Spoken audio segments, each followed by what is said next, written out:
से वंचित हो जाते हैं। यही तो गुरु कृपा का मूल रूप है। समस्त जन समुदाय सोच रहा होगा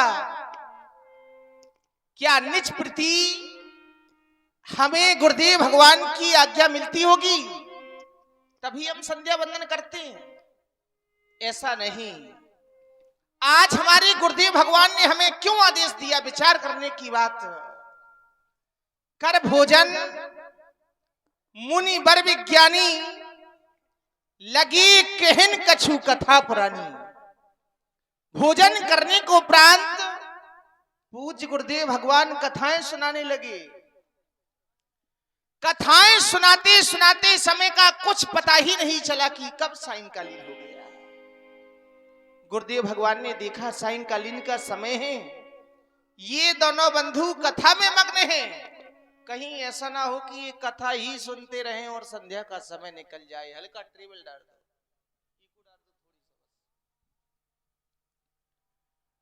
आदेश मिला मां देवी की उपासना करने का। हे पूज्य, विचार ये करता हूं कि संध्या कहते किसे हैं?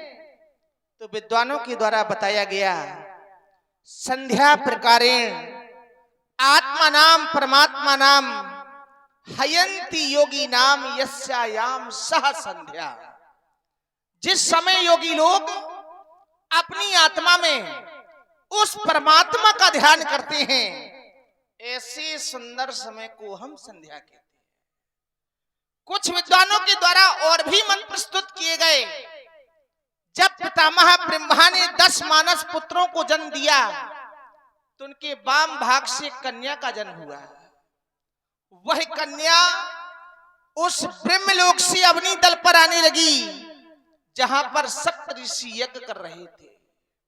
उसी यज्ञ में वह समाहित हो गई, प्रविष्ट कर गई और उस यज्ञ से एक ज्योति पुंजिका निकली जो निरंतर इस अग्नि तल से आकाश मंडल की ओर जाने लगी।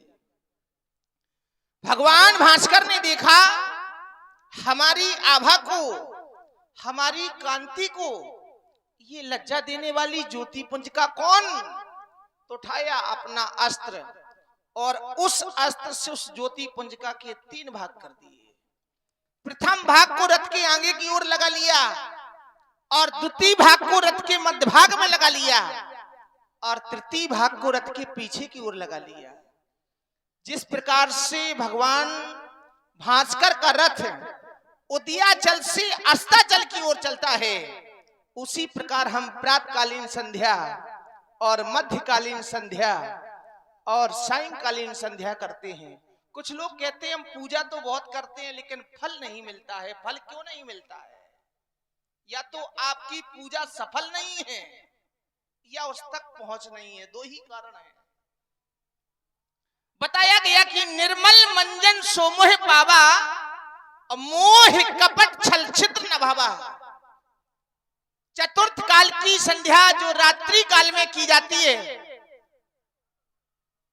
रात्रि काल में संत लोग जो संध्या करते हैं उसे तुरी संध्या कहते हैं। और जो प्राणी तुरी संध्या निर्मल मन से करता है उसे सच्चे मन से ही परमात्मा की प्राप्ति होती है। ऐसा संध्या का भाव बताया गया कि इसके लाभ क्या हैं। तो जो भी प्राणियों से अनजाने से भूल से अपराध हो जाते हैं, उन अपराधों से मुक्ति पाने हेतु हम ये संध्या उपासना करते हैं। पावन समय है, समय को देखते हुए भैया लक्ष्मण मां देवी की उपासना की जाए।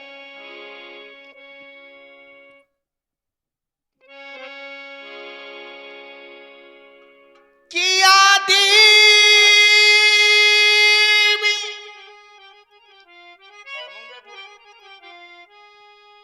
सर्वभूति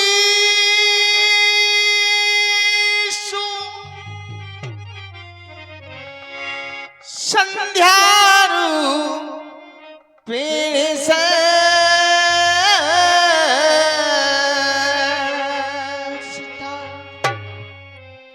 नमस्तस्यै नमस्तस्यै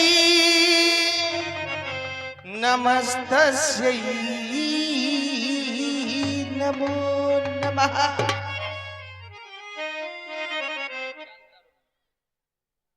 हे मां,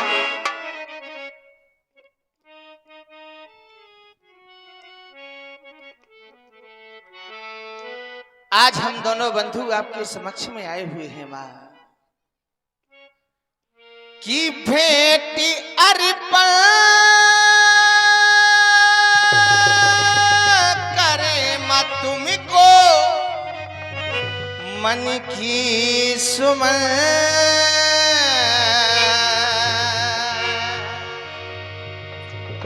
की भेंटी अर्पण करे मां तुमको, इस मन की सुमन देवी संध्या को नमन कर दे तेरी ललल।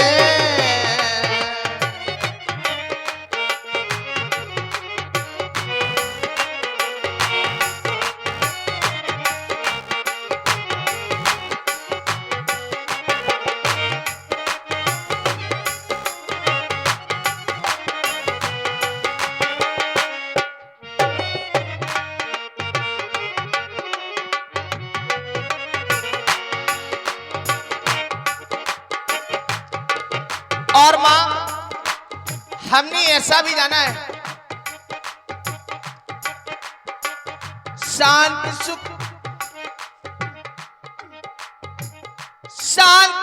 सम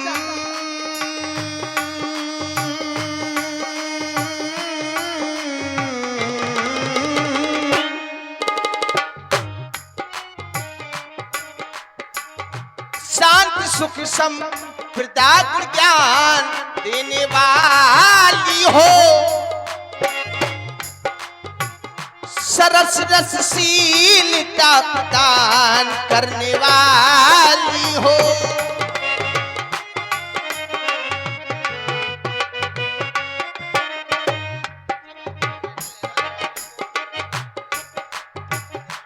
दया की दृष्टि सदा रखना छूते चरण।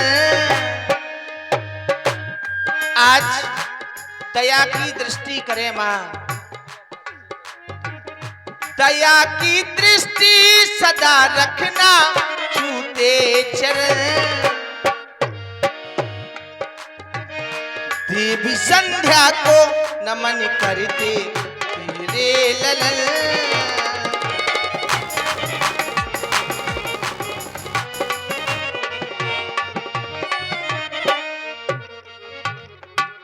भैया लक्ष्मण, पावन समय है, माँ देवी की सूक्ष्म भाव से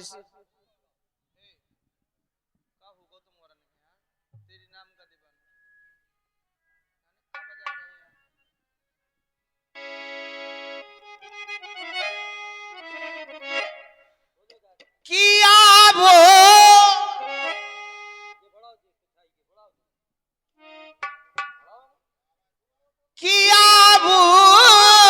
करिए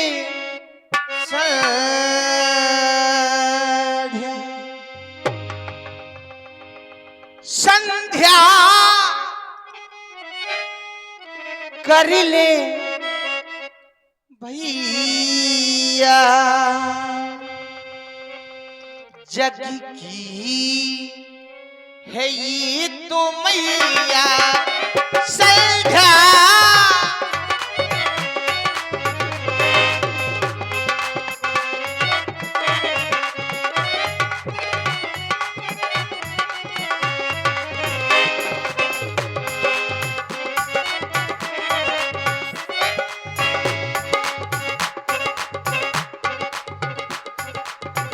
संध्या कर ले भैया, जग की है ये तो मैया संध्या।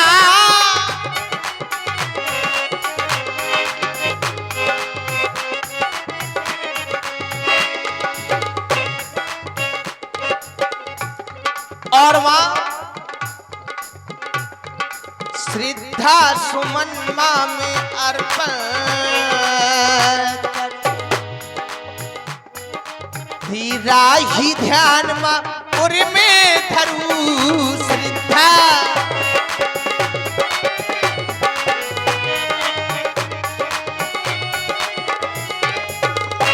जो भी प्राणी अपनी इस जीवन रूपी नौका को यदि संसार रूपी सागर से पार करना चाहता है, वह मां देवी की शरण में आ जाए, उसकी जीवन रूपी नौका इस संसार रूपी सागर से पार हो जाएगी।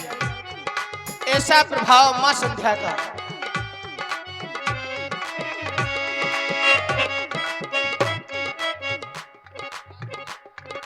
श्रद्धा सुमन मां में